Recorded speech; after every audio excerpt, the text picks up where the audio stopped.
அப்படியா? அதோடு வெள்ளிக்கிழமை இரவு சாமம் நடுச்சாமோ நள்ளிரவு 11:30 மணிக்கு என் ஆண்டவா என்னுடைய புகழை பாடி என்ன நீங்க காட்டுக்கு வேட்டைக்கு அனுப்பணும். வேட்டைக்கு அனுப்பியாச்சுன்னு சொன்னா எனக்கு போவில்ல, நான் போயிட்டு வரேன்னு சொன்னா படப்பு எனக்கு ரெடியா இருக்கணும். படப்பு போட்டாச்சுன்னு வை, தொட்டி பிள்ளை சத்தம் எனக்கு கீச்சுன்னு கேட்கக்கூடாது, சத்தம் வரக்கூடாது.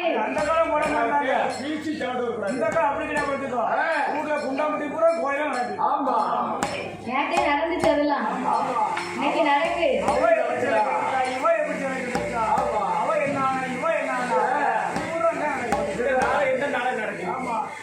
இந்த பழக்கம் தானே கோயில்ல வந்து என்ன நானும் அப்படித்தான்.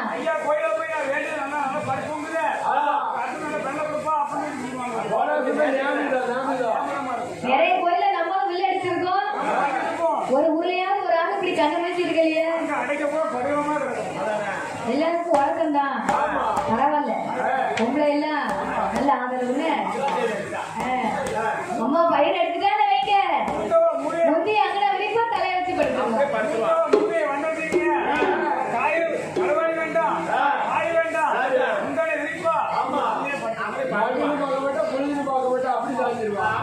பாருங்க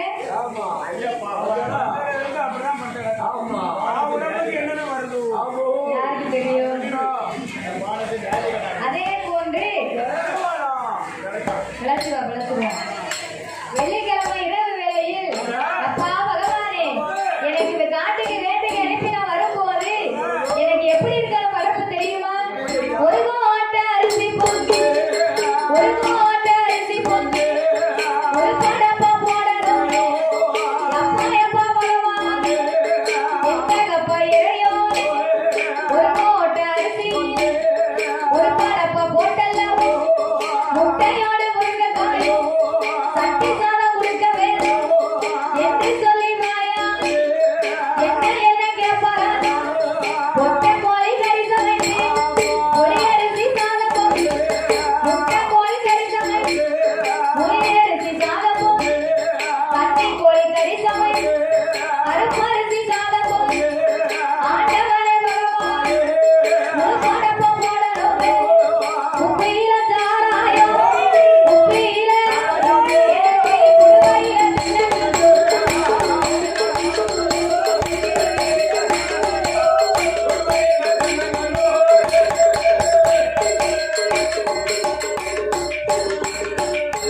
இத்தனை வைத்தல்லோ ஈசான பகவான் இரவு நல்ல வேலை. ஆண்டவா எனக்கு ஒரு மூட்டை அரிசி பண்ணி ஒரு படப்பா போடணும். அது மட்டும் இல்ல, எதுக்கு உள்ள முட்டனுக்கு மூணு அரிசி சாதம் தனியா பொங்கிடணும். எனக்கு மட்டும் ஒரு மூட்டை அரிசி வேணும். அது மட்டும் காலாது, தண்ணி கோழி கறி சமைத்து கருப்பரிசி சாதம் பொங்கி, முட்டை கோழி கறி சமைத்து முறையரிசி சாதம் பொங்கி, முட்டையோடு முருங்கைக்காயும். அது மட்டும் இல்ல, அவிச்ச முட்டை 61, பச்சை முட்டை 11. ஆம்லேட் போட்டு சாப்பிடுறதா? ஐயா மாயாண்டி கேட்கறல. வேற என்ன தெரியுமா? உப்புயில சாராயமும் குடுமையில தென்னங்கல்லும் வேணும்.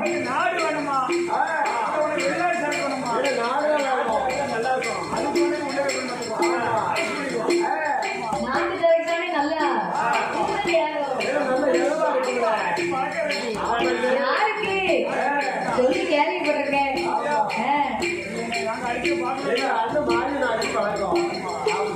யாரை பத்தி என்ன சொல்லிட்டிய?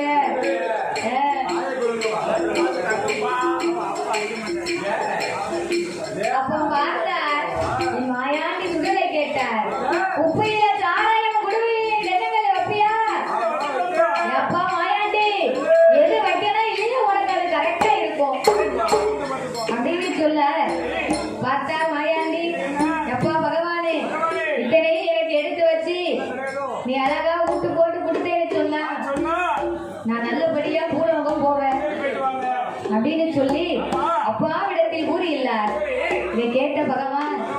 எப்பா மாயாண்டி நீ பூலோகம் போவதற்கு இத்தனை ஏற்பாடு உனக்கு நான் சிறப்பா செஞ்சு தரேன் அப்படின்னு சொல்லி ஆதி கையிலே அரணார் மகனாகிய மாயாண்டி சுடலைக்கு 8 நாளாக குடை போட்டு கொடுக்க வேண்டி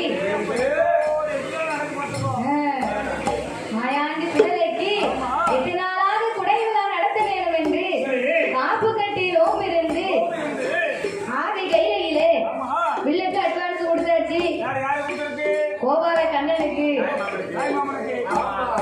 தாய்மாமன் கோபால கண்ணனுக்கு அறிக்கை கொடுத்தாச்சு.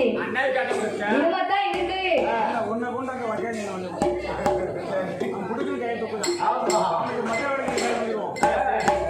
கோயிலுக்கு செத்தத்தில் வரணும்.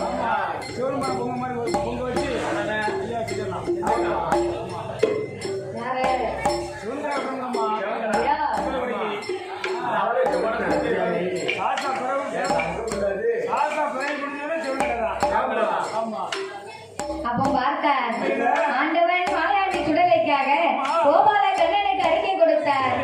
ஆண்டவனாகிய பகவான் வியாழக்கிழமையிலே குடியமைப்பு நடத்தி வியாழக்கிழமை அன்னைக்கு கோபால கண்ணனே புலவராக வில்படிக்க வேண்டும் என்று ஆதி சேடனை விடமாக்கி அறியாமற் போனத்தை வில்வளைத்து 9 நவகிரகங்களை 9 மணியாக்கி ஆமா ஆதிமூல கணபதி குடமடிக்க கோபால கண்ணன் புலவராக பாட வடிவேலன் வலம் பாட நாரதர் உடுக்கடிக்க தும்பிகள் தாளம் போட நந்தி கட்டையடிக்க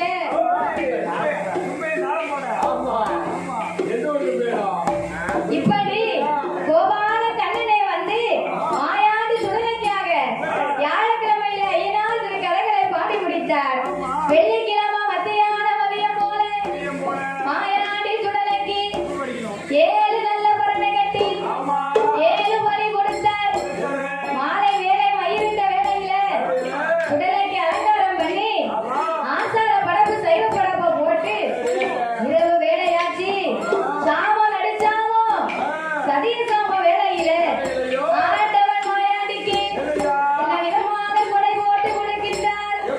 சாமநாடி சாமம் போலே சாமநாடி சாமம் போலே சதிய சாம வேலையிலே ஏவ சாம நேரம் போலே இறைக்குலங்க சாமம் போலே மாயாண்டி சுடலைக்கு கண்ணி கோழி கறிக்கவை கருப்பரிசி சாக போட்டு முட்டை கோழி கறிக்கவை பொய்யரிசி சாக போட்டு மாயாண்டி சுடலைக்கு ஒரு மூட்டை அரிசி பொங்கி ஒரு படப்பு போடுவாடு.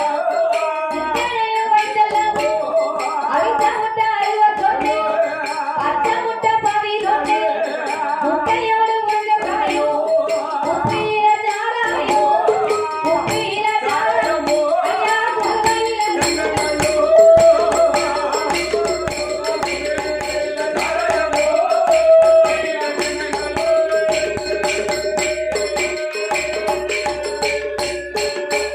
அவருக்கு பரப்பது வந்தாலும் மாயாண்டி சுடலைக்கு என்ன ஏது செய்வாரா? என் பெருமாள் கோபால கண்ணன் உழவராகவே வில்படிக்கிறார் இல்லையா? பரப்பு ரெடியா போட்டு வச்சிருக்கு. மணி 11 ஆச்சு. மாயாண்டிய காட்டுக்கு வேட்டைக்கு அனுப்பணும். இங்க எப்படி ரெடி ஆயிட்டு இருக்கோம்?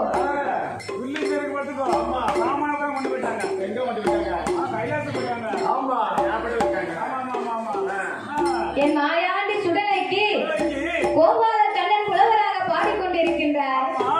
அப்படி பாடிக்கொண்டிருக்க இங்க என்ன நடக்கு? சாப்பாடு எல்லாம் பக்குவமா?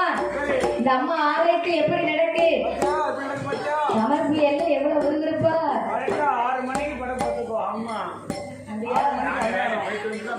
படப்பு. இதே போன்று கையிலே படப்பு ரெடியா இருக்கு. மாயாண்டிய காட்டுக்கு வேட்டைக்கு அனுப்பணும். கோபால கண்ணன் சுடலையை என்ன விதமாக அனுப்புகின்றார். வேலையான வேலையாச்சு ஏ சுடலையா வேலையான வேலையாச்சு ஏ சுடலையா ஏ ஓடிய சுடல கண்ணே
பக்கம்பள்ளி வாசலுக்கு வருகின்றார்.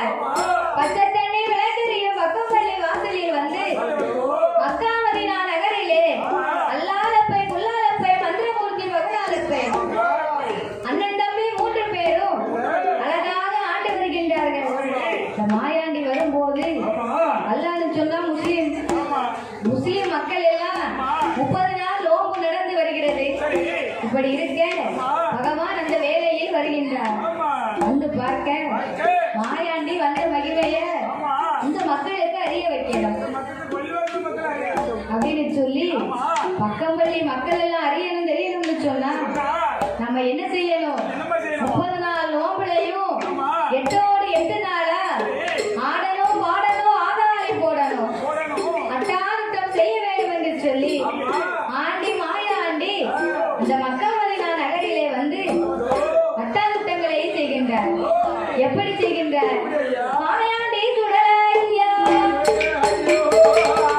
கள்ளி வாசலில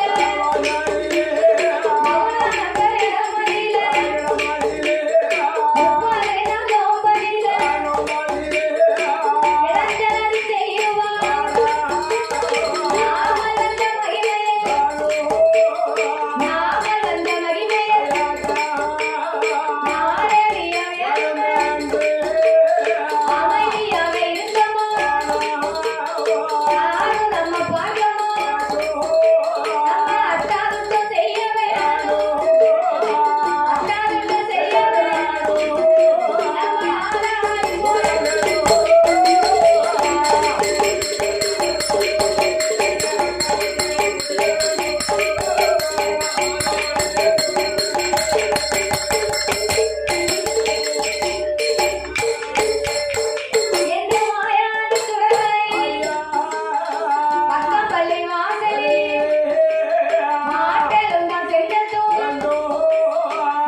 இதுக்கு நல்ல ஆளை பார்க்கணும்னு சொன்னா எங்க போகணும்? கோடாங்கியை பார்க்கணும்னா கோடாங்கியை பார்க்க வேணும், ஆமையா புரியதுவும் கேட்க வேணும் கேட்க வேண்டும் என்று 3 பேரும் மனதில் எண்ணி எழுதிக் கொண்டு கோடாங்கியை பார்ப்பதற்கு பாலாகே அவர்கள் கோடாங்கியை பார்ப்பதற்கு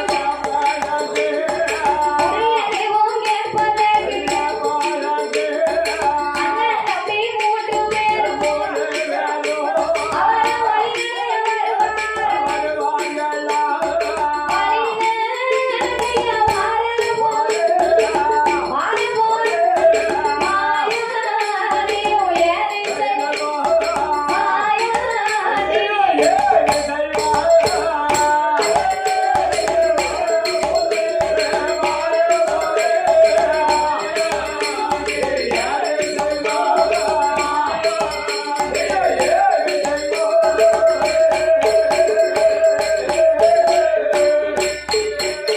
இவர்கள் 3 பேரும் வாரவோ கோடாங்கியை பார்ப்பதற்கு இவர் வருகிற வேளையில் இதை எறிந்த மாயா அவர் என்னாதொரு எண்ணமோ எட்டு வார மரமொழி 3 பேருமாக சேர்ந்து கோடாங்கியை பார்த்து குறிகேட்க வருகின்றார். இந்த மாயாண்டி சுடலை என்ன செய்கிறார்? இவங்க கோடாங்கியை பார்க்கணும்னு வருகின்றார்கள். நாமளே ஒரு கோடாங்கியை போய் குறி சொல்லி உங்க இடத்துல ஒரு நிலையத்தை வாங்கணும் அப்படின்னு சொல்லி மாயாண்டி சுடலை அவரை கோடாங்கி போல் வடிவம் போல் கருத்த நல்ல கம்பளி போல் கோடாங்கியை தோழி போல் நெத்தியில பட்டை போல் கருப்பு நல்ல மயிரோய் வாழாரை சுடலாய் கோடாங்கிய சொருபம் போல் கோடக்கார மாயாண்டி சுடலையானவரோ கோடாங்கி வடிவம் கொண்டு வருகின்றார். எதிரில் வரும்போது இந்த லெப்பர்மார்கள் என்ன செய்கின்றார்கள்? தூரமாக இருந்து வரும்போதே தெரியுது கோடாங்கியை கையில வச்சிருக்காரு, நெத்தியிலே கருப்பு மை வச்சிருக்கு. ஆளை பார்க்கையிலே தெரிய வேண்டாமா?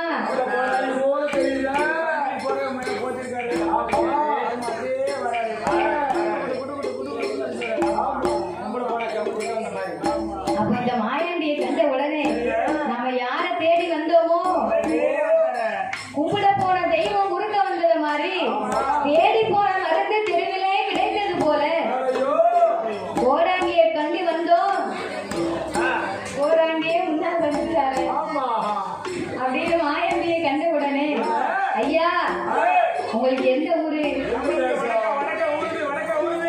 என்னது வடக்க ஊருது? ஐயா கோடாங்கி, உங்களை பார்க்க கோடாங்கி மாதிரி தெரியுது. நாங்களும் கோடாங்கியை பார்க்கறது தான் வாரோம். பரம்பரை கொடை பார்த்துக்கோ அம்மா ராமலிங்க கொடாங்கி அப்பா தாத்தா பேரு கொடாங்கி அவங்க தாத்தா பேரு கொடாங்கி பரம்பரையே கொடாங்கி அப்போ மாயாண்டி சுடலையை பார்த்து ஊரின் பேர் என்னவென்று கேட்க அப்பா பேரு கல்மையாக பார்த்துக்கோ கொடாங்கி பார்த்துக்கோ மாயாண்டி சுடலை சொன்னார். Thanks for watching Vaden Media. I like and subscribe.